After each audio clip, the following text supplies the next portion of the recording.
얼마 전에 교계에서 큰 사건이 일어났습니다. 2025년도를 목표로 해서 세계에서 가장 큰 예수상을 세우기로 이제 결의를 했고, 수많은 펀드를 모집했고 또 성도들의 헌금이 모집이 되어서 이제 착착 진행될 줄 알았던 예수상, 그러니까 브라질에 있는 그 세계 최대의 거대 예수상 있잖아요. 그것보다 2배 크기로서 이 대한민국의 가장 큰 예수님 석상을 만들겠다라는 야심찬 포부로 첫 삽을 뜬 지 얼마 안 돼서 그게 사기로 얼마 전에 드러났어요. 놀랍게도 그 대표가 황모 장로인데, 놀랍게도 그분이 그 바로 옆에 주지 그 사찰의 대표 사찰 또 대표라고 합니다. 여러분, 이게 어떤 일일까요? 한 교회에서는 장로인데 또 사찰의 대표래요. 그의 마음이 모르겠습니다. 진짜 세계에서 가장 큰 예수상을 건립해서 진짜 이 대한민국에 하나님 사랑하는 마음으로 그렇게 했을까? 그가 알겠죠. 그가 알겠죠. 그런데 진짜 예수상을 세우려고 하는 것 자체, 저는 크게 그게 잘못됐다고 생각하진 않아요. 거기에 헌금을 순수하게 우리 성도님들이 막 십시일반, 그래 이 대한민국이 예수님을 사랑하는 그 대표적인 나라가 돼야 된다 해갖고 세계에서 제일 큰 예수상을 세워야 된다 해갖고 우리 교회 성도님 중에서도 헌금하신 분이 있는지 모르겠습니다. 어찌됐건 여러분, 이런 예수상을 건립하는 데 있어서 그게 결국 사기로 드러났고, 결국 이게 이게 다 돈 때문인 걸로 다 결국 밝혀졌습니다. 이제 그분 구속이 됐는지 이제 구속되겠죠.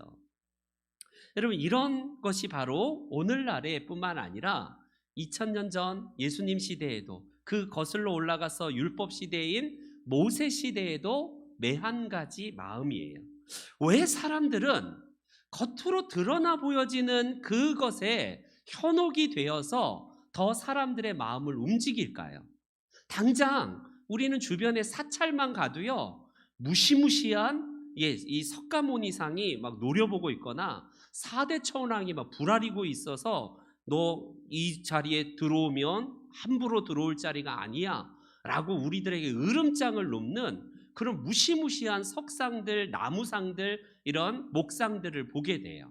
그러지 않나요? 천주교만 해도 가장 먼저 마리아상부터 시작해갖고 여러 가지 휘황찬란한 종교적인 색깔로 말미암아 그곳에 들어선 순간 괜히 경건해진 듯한 느낌이 들고, 괜히 신 앞에 내가 조용히 있어야 될 것 같은 분위기를 자아냅니다.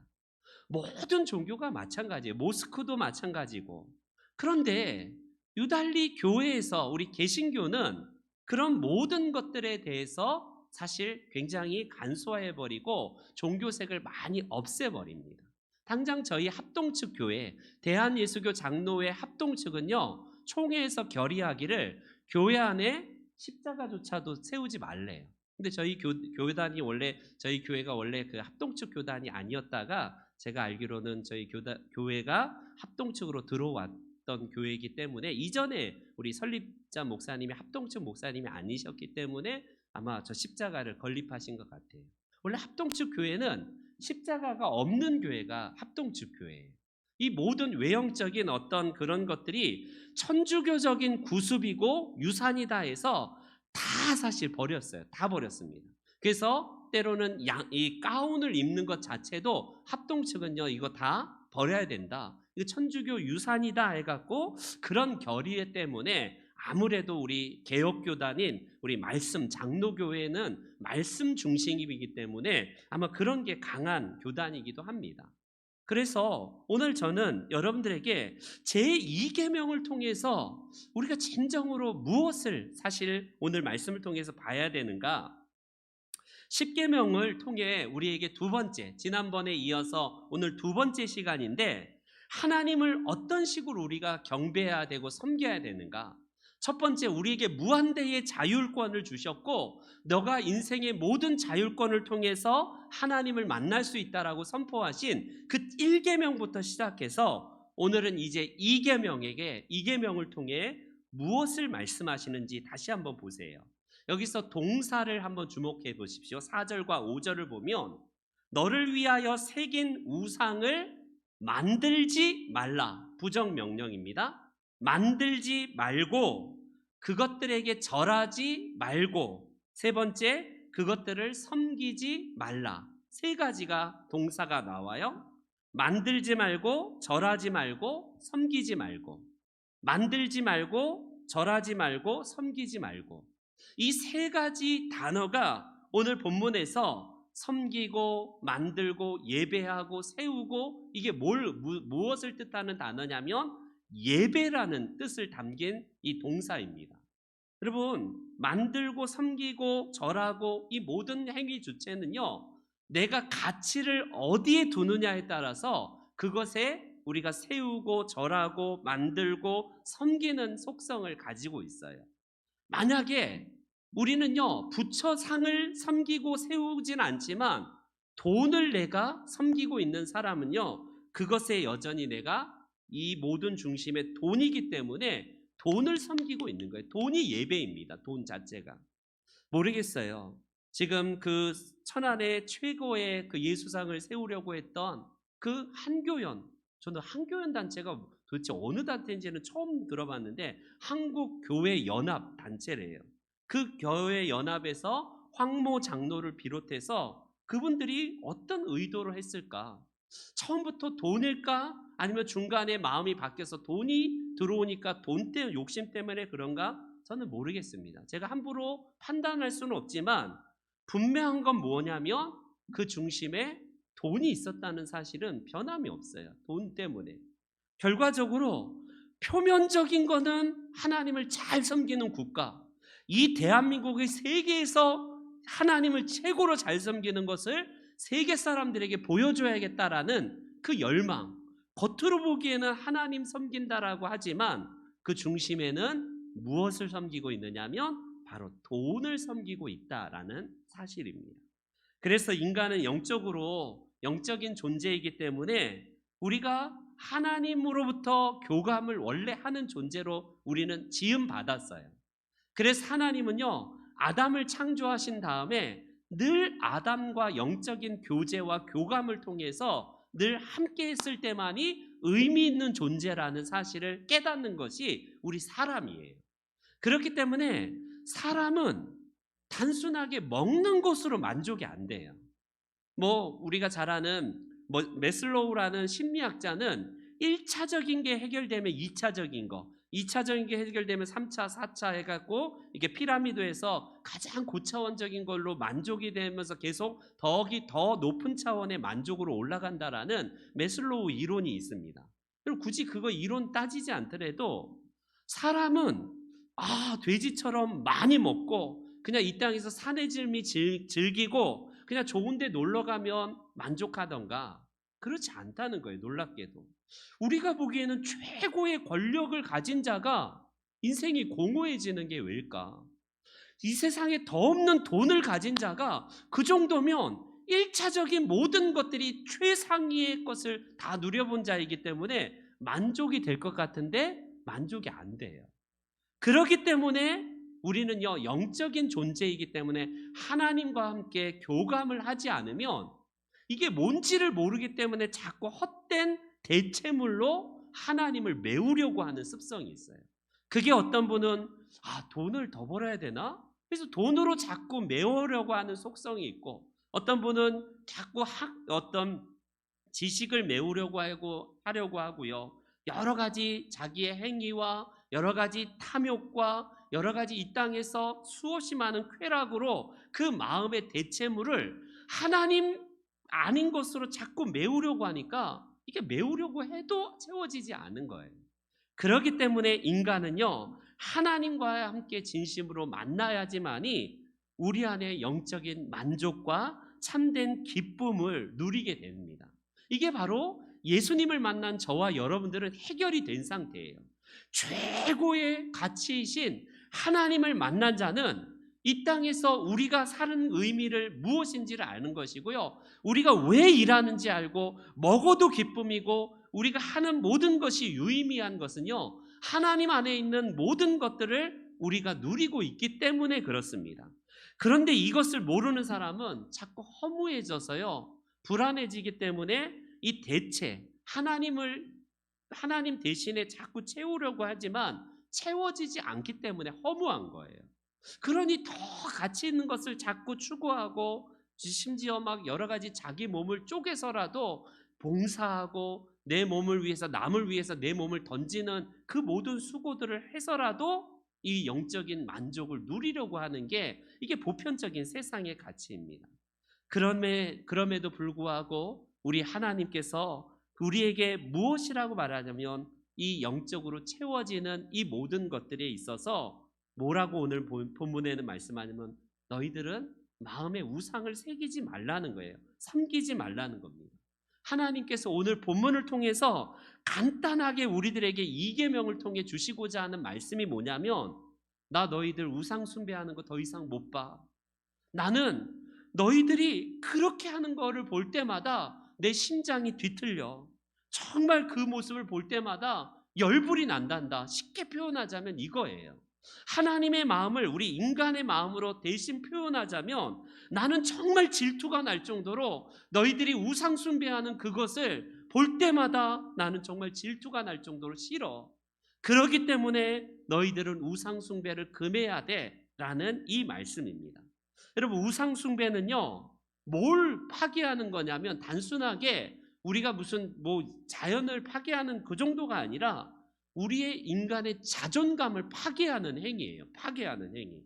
하나님께서는 우리를 무엇의 형상으로 만드셨냐면, 천사의 형상도 아니고 어떤 최고의 이 땅에 가치를 세운 위인들의 형상도 아니에요. 누구의 형상으로 우리를 창조하셨냐면, 하나님의 형상으로 우리를 창조하셨대요. 그분의 모습으로, 그분의 이미지로 우리를 창조하셨다면, 이것은 무엇이냐면요, 천사보다도 우리를 더 높게 창조하신 거예요. 시편에 보면요, 우리를 하나님보다 조금 못한 존재로 창조하셨다라고 시편 8편에 말씀하고 있을 정도입니다. 여러분, 예수님께서는요, 한 영혼이 무엇보다도 더 귀하냐면요, 천하보다 더 귀하대요. 우리의 가치가, 인간의 가치가 이 세상에 비할 바 못 될 정도로 하나님의 형상으로 창조되었고, 예수님도 우리를 뭐라고 말씀하시냐면, 이 세상의 어떤 천하 만물보다 너희들이 더 귀한 존재다라고 우리들에게 이 말씀을 하십니다. 그러니 이 영적인 자존감을 가진 자는 하나님의 형상으로 지어진 존재가 어찌 피조물보다 못한 것에 자꾸 우리를 비교하려고 해요. 이 세상에 있는 피조물보다 못한 이 세상의 피조물에 자꾸 자신을 비교하고, 거기다가 절하고 엎드리고 세우고 섬기고, 이런 것 자체를 하나님을 만홀히 여기는 행위라고 할 수 있습니다. 우리가 만약에 이 피조물보다 낮은 존재로 우리를 창조하셨다면 당연히 거기에 엎드려야 되죠. 그런데 우리를 누구를 닮게 창조하셨냐면, 하나님은 하나님의 형상으로 우리를 창조하셨대요. 그래서 우리는요, 하나님과 정말 닮은 존재로 창조하셨기 때문에 최고의 존재로 창조하신 하나님 앞에 영광 돌리는 삶을 살아야 되는데, 우상 숭배를 하고 있다면 그건 곧 결국에는 뭐냐면요, 하나님의 욕을 하는 거, 하나님의 얼굴에 먹칠하는 행위입니다. 우리의 자녀들을, 여러분, 누구보다도 소중한 우리의 자녀들이기 때문에 더 많이 배우도록 하고, 없는 돈에 자꾸 학원비 내가면서 자꾸 우리 아이들 좋은 교육 시키려고 하고, 그런 이유가 뭐예요? 내 자녀가 그래도 남의 자녀들보다 그래도 더 나은 삶을 살려고 하는 것이 우리들의 부모들의 본성 아니겠습니까? 그런데 우리의 자녀가 소중하기 때문에 정말 귀한 존재로서 살아갈 것을 기대하는데, 이 자녀가 계속 망가지고 엉뚱한 것에 자꾸 굴복하고 있다면요, 여러분, 이게 얼마나 비극 중에 비극이에요. 하나님께서도 마찬가지입니다.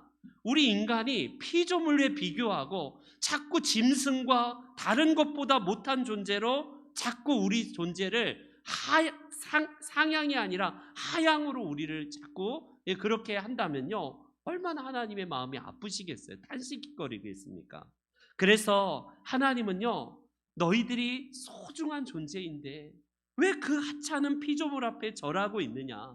너희들은 내가 지은 누구보다도 바꿀 수 없는 소중한 자녀이기 때문에 너는 스스로 욕되게 하고 나를 욕되게 하는 그 모든 것들을 스탑해라. 멈추라. 그러니 이제부터 너는 최고의 존재로 지은 나의 자녀답게 그렇게 살아가는 거야. 이게 우리 하나님께서 이 계명을 통해서 우리들에게 주시는 하나님의 선언이십니다. 우상 숭배는 그래서 하나님이 싫어하는 거예요. 단순하게 그냥 뭐 부처상에 절하고 그냥 뭐 나무상에다가 절하는 그 정도가 아니라 우상 숭배는 하나님을 축소하고요, 하나님을 왜곡하는 그런 행위이기 때문에 하나님이 굉장히 마음이 아프신 겁니다. 그래서 우리는요, 하나님이 우리를 최고의 존재로 창조하셨는데 그 절대적인 가치를 상대적인 가치로 폄하하고 자꾸 우리가 하향평준화 시켜버리는 그런 것이기 때문에 하나님 마음이 아프신 겁니다. 그래서 우리는요, 그런 다른 것들을 대체하면서 하나님을 대신 섬기려고 하는 우리 모든 것들을 금하시는 거예요. 우상 숭배를. 여러분, 그래서 우상은요, 그 속에 근본적으로 깊이 파고 들어가면 뭐가 있느냐? 결국 그 우상 앞에 절하면서 그 우상이 잘 되는 것을 원할까요? 한 번도 저는 그 무슨 사찰 같은 데 가고 비나이다 비나이다 하는 사람들 보면 그 신을 위해서 진짜 참되게 경배하는 거 잘 못 봤어요. 108 막 그 하잖아요. 막 뭐 절을 하면서 얼마나 3,000번 절을 하고 막 땀을 뻘뻘 흘려요. 그게 왜 그럴까? 진짜 그 부처님이 진짜 존귀하고 부처님을 높여드리는 마음일까? 아니에요. 다 들어가면 결국에는 내 욕심, 내 만족을 채우려고 하는데 인간의 모든 행위가 거기 담겨져 있습니다. 안타깝게도 우리도 그런 마음으로 하나님 앞에 그냥 제밥에 관심 있지 연불에는 관심이 없는 분들이 교회 안에 많아요. 제가 표현을 불교식으로 했지만 어떻습니까? 우리는요, 우상 숭배의 그 근본은 깊이 들어가면 그 마음에 교만이 있어요. 어떤 마음? 나 자신을 위한 마음이라고 할 수 있습니다. 나 자신을 위한. 그래서 그것들이 뭔가 다른 어떤 신들을 높이는 그 행위가 아니라 결국에는 나를 위해서예요. 나를 위해서. 그래서 내 이기적인 욕심 때문에 우상을 세우고 만들고 절하고 섬기는 것이 이게 모습입니다. 여러분, 출애굽기에서 모세가 이제 시내산에 올라가서 하나님의 율법을 받을 때에 왜 계속 안 내려오지? 모세 죽은 거 아니야? 우리 지도자인 모세가 죽었는지 살았는지 모르는데 우리에게 우리 눈에 보여지는 신을 만들어 달라고 아론에게 자꾸 겁박하고 아론에게 요구를 합니다.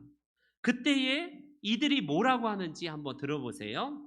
백성이 모세가 산에서 내려옴이 더딤을 보고 모여 백성이 아론에게 이르러 말하되 일어나라, 우리를 위하여 우리를 인도할 신을 만들라. 여러분, 우상의 속성은 다 뭐냐면 나 자신을 위한 거예요. 나 자신을 위하여, 나 자신을 위하여. 우리가 잘 아는 기드온 가정에 세워진 그 뭐 신상도 마찬가지고 모든 신의 속성은 다 나 자신을 위한 겁니다. 이게 바로 인간의 교만이 결과적으로 우상 숭배를 하고 있는 것으로 드러나고 있어요. 그래서 중요한 말은 오늘 본문의 10계명에도 동일하게 너희를 위하여 우상을 만들지 말래요. 하나님께서 이 속성을 너무나 잘 아시고 10계명 2계명을 통해서 주신 말씀이 뭐냐면 너희 자신을 위해서는 우상을 만들지 마. 이게 바로 하나님께서 우리 인생을 너무나 잘 아시고 말씀하는 내용입니다.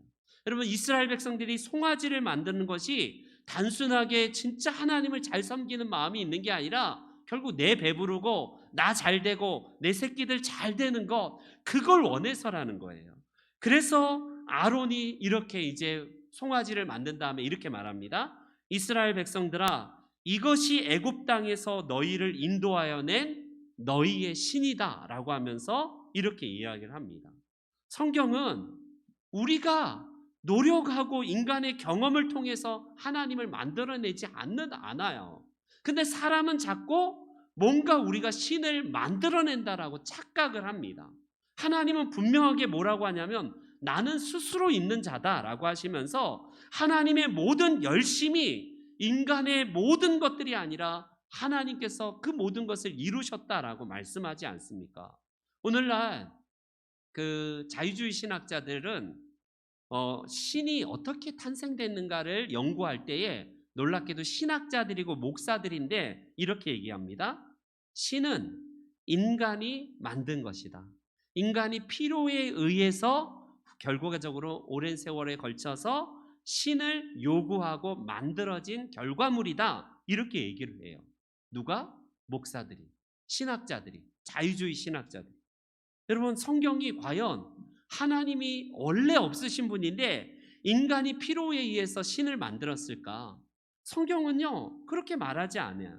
하나님은 스스로 창조주로서 우리 인간을 창조하시고 하나님께서는요 그 모든 것들을, 피조물들을 어떤 것들과 견줄 수 없는 유일하신 하나님이시다라고 말씀하고 계시지 않습니까?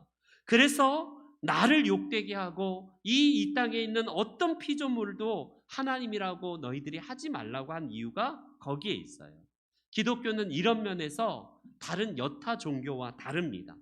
그렇기 때문에 아무래도 모든 형상들을 다 무조건 다 때려 부셔라 그런 말은 아니지만, 그래도 보여지는 것에 우리가 혹하고 보여지는 것에 우리는 오늘날 여전히 그 출애굽기 시대뿐만 아니라 오늘날 시대에도 보여지면 약해지거든요. 뭔가 보여지는데 우리에게 있어서 우리 신적인 요소가 가미가 되면 거기에 신이 있다라고 착각을 하는 거예요. 여러분, 우리가 잘 아는 이 그리스 신화에 나오는 그리스 신전들 한번 보세요. 그리스 가보면 어떻습니까? 대단한 신전들, 로마나 이 그리스 가보면요 신전의 터들과 신전을 가면 으리으리합니다. 지금도 성당 같은 데 가보세요. 불교의 사찰 같은 데 가보십시오. 얼마나 대단한 여러 가지 으리으리한 종교적인 것들로 사람들의 마음을 빼앗습니까?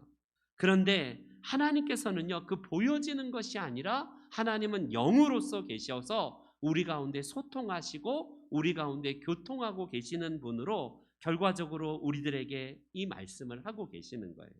여러분, 구약에 나타난 사울과 다윗 왕의 차이점이 뭔지 아십니까? 아말렉 족속과 싸웠어요. 이 사울 왕이 그 처음 만났던 아말렉 그 나라와 싸우는데 큰 승리를 얻게 됐는데, 놀랍게도 사울 왕이 하나님이 이 모든 것을 하셨습니다라고 하나님을 높인 게 아니라 자기의 기념비를 세워요.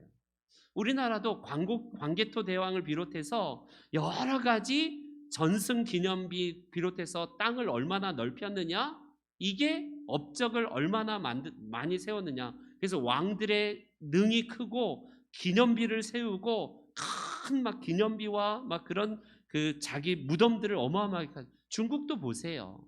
그 중국의 그 진시황을 비롯해서 수없이 많은 왕들이 이 땅에서 얼마나 많은 업적을 남겼느냐에 따라서 무덤 크기도 달라지고 그의 그 기념물이 얼마나 큰 석상들이 세워집니까? 그게 다 뭘 기념하는 거냐면 다 자기 인간의 얼마나 내가 높은 존재인가를 드러내는 거예요. 사울 왕도 마찬가지였습니다. 그가 처음 전쟁하고 이 아발렉과 족속과의 전쟁에서 승리하고 나서 그는요 갈멜에다가 기념비를 세웠다라고 사무엘상에 기록하고 있어요. 이게 비극이 되었습니다. 여러분, 청가민 목사가 아마 막 우리 교회 막 10,000명, 막 10만 명 교인이 되면 청가민 목사 이름이 도배가 될 거예요, 아마. 그래서 그 교회의 영광인 하나님보다는 청가민 기념비가 막 이게 세워질 겁니다.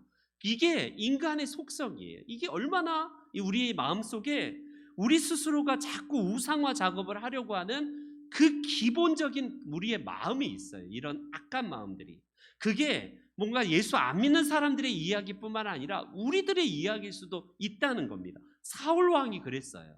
그런데 다윗은요 어떻습니까? 다윗은요 철저하게 하나님만 높여요. 이게 차이였습니다. 결과적으로 우상을 만드는 그 배경, 그 깊은 속에 자리하고 있는 건 뭐냐면 결국 내 욕망과 내 자랑, 내 이기적인 어떤 자기 애착이 만들어낸 결과가 우리 인류 사회는 계속 지금까지도 만들어지고 있다라는 사실입니다.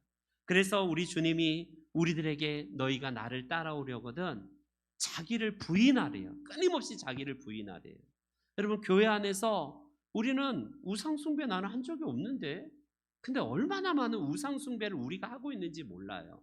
예수님이 말씀하신 것처럼 자기를 부인해야 됨에도 불구하고 조금만 뭐 하면 자기가 자꾸 높아지려고 하고 자기 이름을 자꾸 과시하려고 하고 자기를 자꾸 높이려고 하는 마음이 우리 안에 있어요. 그래서 예수님은 너희가 나를 따라오려거든 자기를 부인하고 자기 십자가를 지고 나를 따를 것이다. 저는 이게 10계명, 2계명과 같은 의미의 말씀이라고 생각합니다. 우리 스스로가 얼마나 자꾸 교만해지고 자기 과시가 있고 자기 욕망과 쾌락과 이 야망으로 자꾸 목회를 하려고 하고 자꾸 사역을 하려고 하고 직분을 그런 것으로 대치하려고 하는 속성이 우리 안에 있어요. 하나님을 겉표면으로는 잘 섬긴다는 미명하에 끝없이 우상을 오늘도 사울처럼 기념비를 세워가면서 자기 이름을 높이려고 하는 속성이 우리 안에 있다라는 사실입니다. 우리 결론적으로 다시 말씀드립니다. 하나님은 오늘 본문을 통해서 진짜로 우리들에게 뭘 말씀하고 계시는가? 우상 자체를 세우면 얘가 어떡하지? 하나님께서 우상 자체를 막 두렵고 우상 앞에 뭐 그런 것 때문에 그래요. 니들이 정말 마음으로 내게 원하는 것이 무엇인지를 나에게 말해달라는 주님의 말씀 아니겠습니까? 네 사랑을 오직 나에게만, 그리고 나도 너를 진짜 사랑하는 마음으로 너와 나는 독과점의 관계이다라는 말씀입니다. 놀랍게도 성경은 하나님을 질투의 하나님이래요. 질투의. 우리는 사랑의 하나님, 인자하신 하나님은 익숙하지만 하나님이 질투하신다고 깜짝 놀래하지 않나요? 질투는 아무래도 부정적인 단어이기 때문에 질투하는 하나님, 시기심 가지신 하나님이라는 그 말씀이 굉장히 낯설어집니다. 그런데 이 말씀은요, 인간적인 표현인데 원래 독점성에 대한 기본적인 의미예요. 부부는 서로 간에 독점적인 독점성을 가지고 있지 않습니까? 부부가 서로 사랑한다는 것은 서로 간의 절대적인 관계에서 나오는, 이거는 관계에서 나오는 말씀이에요. 마찬가지입니다. 하나님이 질투의 하나님이라는 것은 그만큼 우리를 사랑하신다는 하나님의 절대적인 표현이라고 할 수 있어요. 그렇기 때문에 우리에게 있어서 이 계명을 통해서 너의 마음을 나에게 다하고, 너는 다른 곳에서 어떤 것으로도 만족을 얻을 수 없고 오직 나를 통해서만 너는 충만한 존재가 될 거야. 내 안에서 너는 진정한 이 땅에 사는 기쁨이 무엇이고 이 땅에서 진정으로 하나님을 섬기는 데 오는 영적인 풍요가 뭔지를 알 때에 비로소 그것이 얼마나 유익이 되고 기쁜 삶인지 깨닫게 된단다라는 우리 주님의 말씀이십니다. 이제 말씀의 결론을 맺을게요. 오늘 본문에 참 우리에게 있어서 오해를 주는 게 뭐냐면, 우리 함께 오늘 본문 5절 한번 보겠습니다. 5절, 6절, 5절, 6절 시작.